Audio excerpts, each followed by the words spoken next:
Quando o ser humano está com a razão, Deus é o seu advogado. Ninguém vence o ser humano quando ele tem razão. Quem tem razão, forte ou fraco, vence sempre. And more, much more than this, I did it my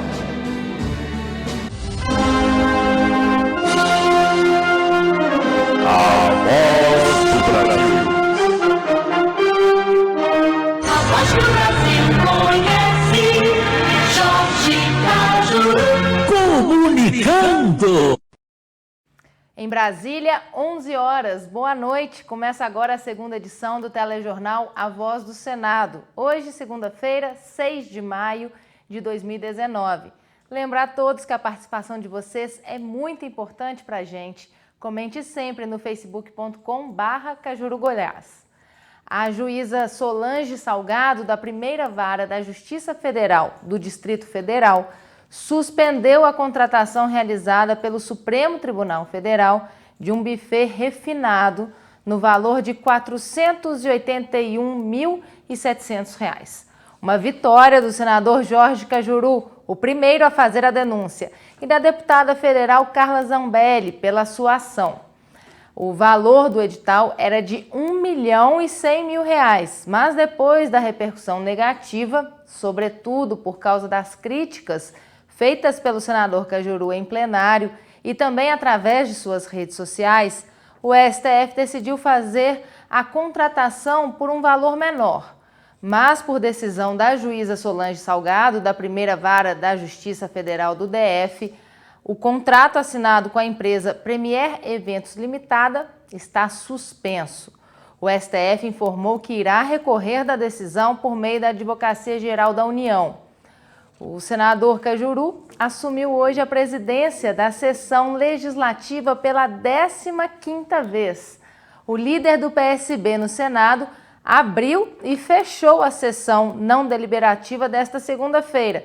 Vamos ver. Horas e 1 minuto da tarde, brasileiros e brasileiras, declaro aberta a sessão não deliberativa desta segunda-feira, 6 de maio de 2019, aqui no Senado Federal da República, sob a proteção de Deus, iniciando nossos trabalhos em mais uma semana importante para a pátria amada, e a presidência comunica ao plenário que há expediente sobre a mesa e que, nos termos do artigo 241 do regime interno, vai à publicação no Diário do Senado Federal.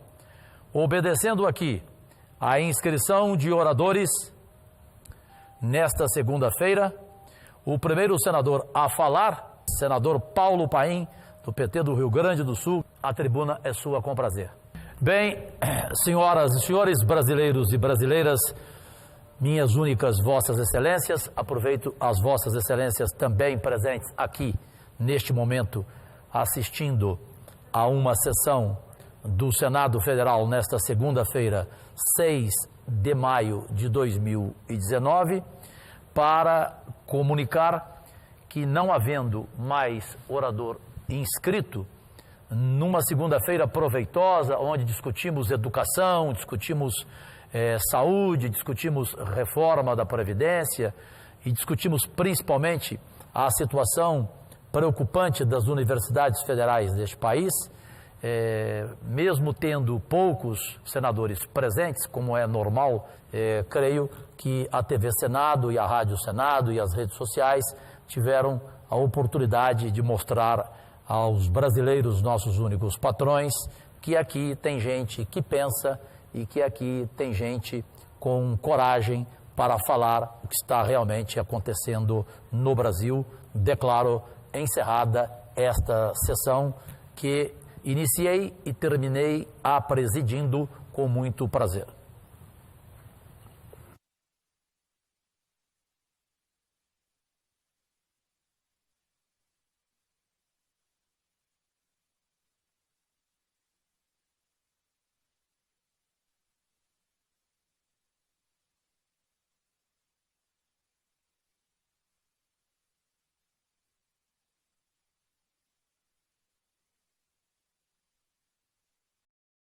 E o senador Cajuru hoje subiu à tribuna pela 127ª vez. Como sempre, fez um pronunciamento sólido, colocou o dedo na ferida da saúde e da educação e saiu em defesa das universidades federais.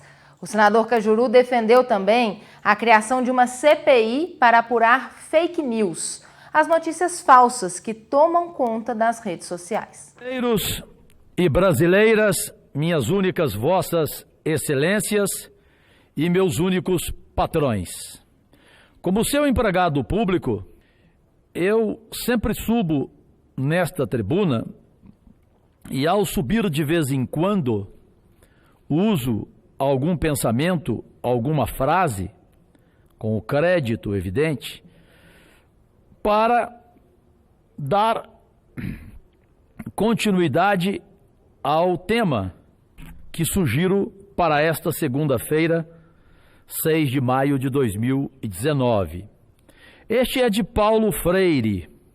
Não há vida sem correção. Não há vida sem retificação.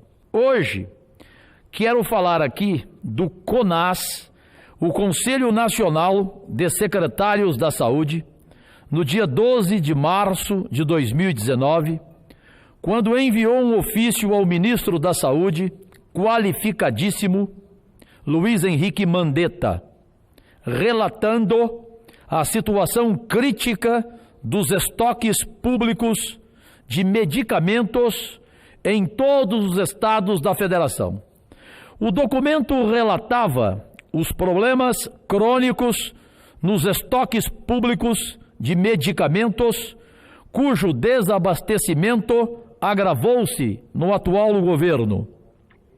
Segundo matéria veiculada no Jornal do Globo, 25 dos 134 remédios que são obrigatoriamente distribuídos pelo Ministério da Saúde estão com os estoques zerados em todos os estados e outros 18 devem se esgotar em 30 dias.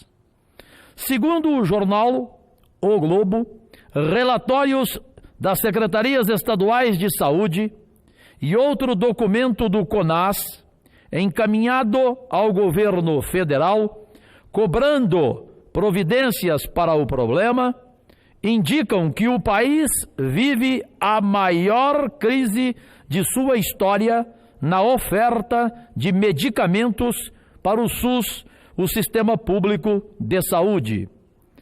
Faltam desde os medicamentos para tratamentos ambulatoriais e para atenção básica, como aqueles de alto custo e complexidade, destinados aos pacientes com câncer, leucemia, em crianças e em casos de infecções graves.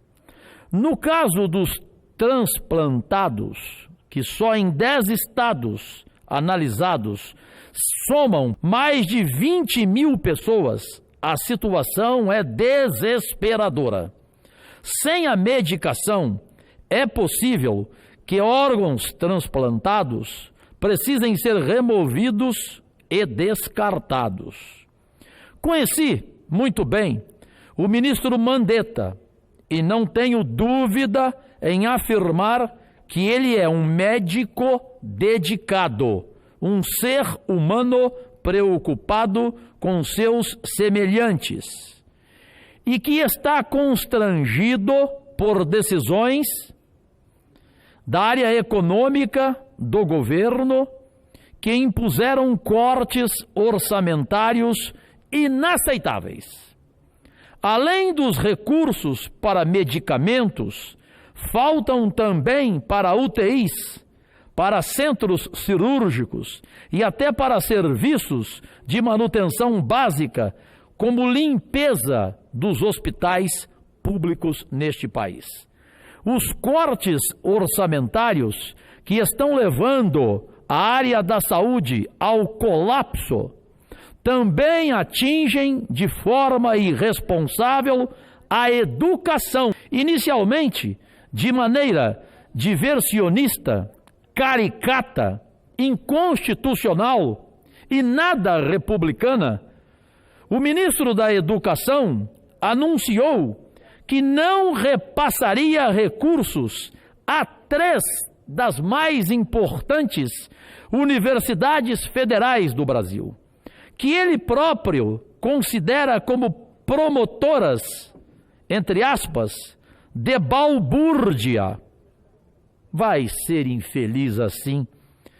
Mas logo aquele grotesco anúncio revelou-se muito mais grave e dramático ainda, pois tratavam-se, na verdade, de cortes em rigorosamente 1/3 do orçamento, de cima a baixo, atingindo da pré-escola até a pós-graduação, os cursos de mestrado e de doutorado. No mesmo diapasão estão suspensos recursos para a construção de moradias populares, para os programas sociais e investimentos. Essa política é ditada pelos bancos e pelo capital financeiro que se refestelam em lucros indecentes diante do desemprego, do crescimento, da pobreza e da penúria nacional. Sua contabilidade cega, determinada pelo mercado, avança vorazmente sobre o orçamento público e tentará banir dele qualquer vinculação constitucional de recursos com necessidades do povo pobre. Coisas simples, como saúde, educação, moradia, emprego.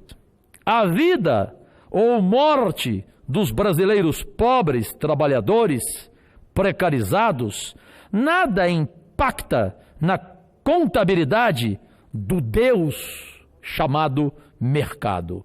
Baseados na ridícula teoria estapafúrdia, ridícula e estapafúrdia, teoria do gotejamento, segundo a qual quanto mais ricos forem, melhor para os pobres, que recolherão as gotas que transbordarem das taças borbulhantes da riqueza. Concluo dizendo que longe deste delírio, o que a realidade nua e crua nos mostra é o oposto. Essa eterna política do ajuste monetário a favor do rentismo, que vem sendo aplicada desde FHC e que agora está sendo radicalizada e embalada por um discurso apocalíptico, que quer nos levar, sem dó nem piedade, de volta a uma nova escravidão. Da antiga, aboliram o abrigo nas senzalas e os miúdos de porco. O teto reservado ao povo agora é o meio da rua. Repito, é o meio da rua. Lá se encontrarão os cerca de 40 milhões de inservíveis que vivem de viver de desempregados e de não conseguirem viver de bico. Os feitores e os capitães do mato, da generosa e nova escravidão, montam cavalos de aço e atiram com fuzis. Fecho. Senhoras e senhores senadores, cumpre-nos o dever de denunciar esse descalabro e lutar para reverter essa tragédia totalmente em defesa do povo brasileiro, da própria honra e da dignidade que nós temos em representá-los. Permita-me, presidente, ao concluir este pronunciamento, lamentar aqui, publicamente, e comunicar ao meu amigo, meu líder, senador Randolph Rodrigues, do Amapá, que evidentemente não acreditou em mais um fake news.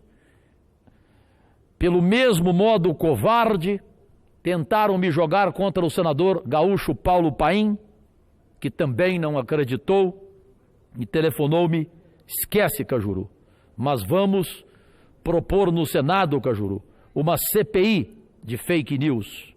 Esses covardes, criminosos, jagunços, às vezes até dos maus políticos, de coronéis políticos, que trabalham para desonrar e provocar, às vezes, morte social em pessoas de bem. Tiveram a coragem, neste final de semana, de um fake news, trazer uma declaração minha, onde eu usava um adjetivo contra o senador Randolfo Rodrigues, chamando-o de crápula. Eu pedi: achem este vídeo, este áudio, este texto que eu vou engolir. Porque nem em outra vida eu chamaria um homem probo como o senador Randolfo de crápula. Crápula é quem faz esse tipo de fake news. Eu acho que chegou a hora do basta. Temos que criar aqui uma CPI de fake news mesmo e punir esses crápulas, esses canalhas, de forma dura, como políticos que estão sendo punidos na Operação Lava Jato e em outras denúncias pela Justiça do Bem. Senador Cajuru, uma parte, por favor. Com prazer, senador Álvaro, todos os dias. Primeiramente, em relação a essa questão fake news, isso é parte dessa esquizofrenia política que nós estamos vivendo no Brasil, uma verdadeira loucura. Esse radicalismo absurdo que há, a utilização de robôs, enfim. Eu creio que mais importante é destacar a parte do discurso de Vossa Excelência que abordou o corte de recursos em duas áreas essenciais, saúde e educação. Nós sabemos que há necessidade de corte de despesas. Eu próprio sempre advoguei um limitador emergencial de despesas, a exemplo do que fez Angela Merkel em 2008 na Alemanha, quando defrontou-se com a desarrumação das contas públicas naquele país e instituiu um limitador emergencial de despesas da ordem de 3% do produto interno bruto da Alemanha. Depois, o presidente Obama seguiu seu exemplo e também instituiu um limitador emergencial de despesas para a arrumação das contas públicas do governo. Enfim, mais do que nunca há necessidade de se fazer isto aqui no Brasil.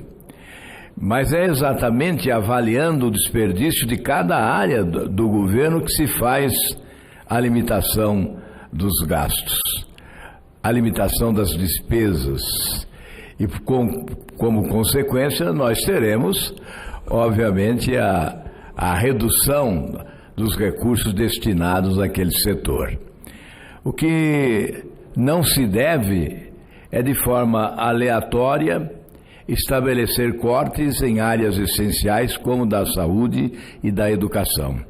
Hoje há uma mobilização nas universidades federais, já que há uma preocupação com a paralisação de atividades, exatamente em função do corte anunciado de 30% dos recursos. Nós sabemos que há desperdício em muitas universidades, então é preciso identificar a área de desperdício para estabelecer o corte, sem comprometer a educação, que é fundamental. Seria despiciente afirmar, mais uma vez, que educação é essencial. Nós não podemos concordar, por exemplo, que se anuncie um corte em razão de balbúrdia, e aí nós não sabemos exatamente o que consideram balbúrdia.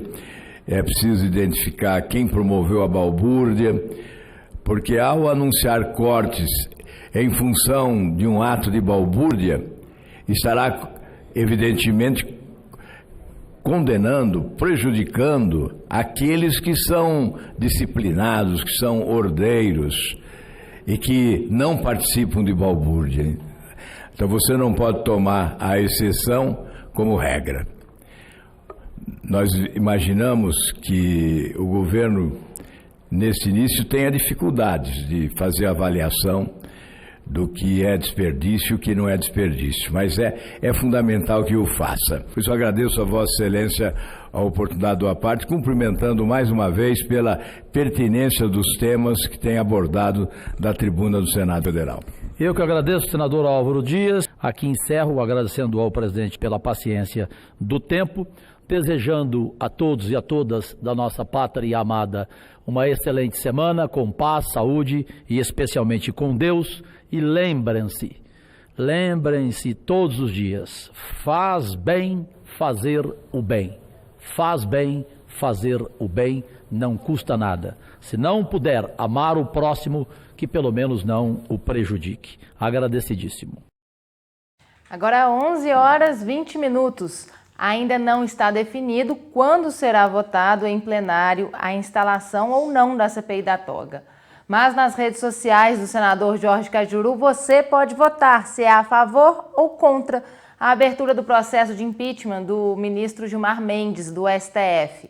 Desde 12h30 de hoje, está no ar a enquete com um novo portal aplicativo que garante mais segurança e confiabilidade mediante o cadastro do nome, do CPF e do e-mail do votante. A partir de amanhã também será solicitado o número do WhatsApp. Tudo isso para garantir que a enquete não será distorcida por robôs. O acesso é feito pelo site cajuruvotabrasil.com. Vamos ver agora como está a votação a favor do impeachment de Gilmar Mendes, 98%, contra o impeachment, 2%. E gostaríamos de agradecer as diversas ligações que recebemos todos os dias.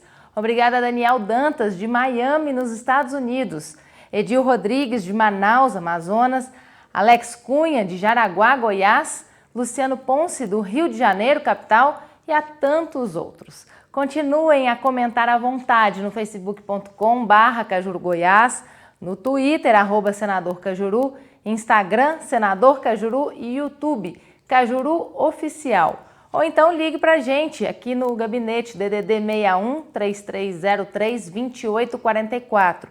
A sua participação é muito importante para que o senador Cajuru faça um mandato histórico. O telejornal A Voz do Senado volta amanhã com Diana Lins e Jorge Cajuru. Uma ótima noite. Agradecidíssimo.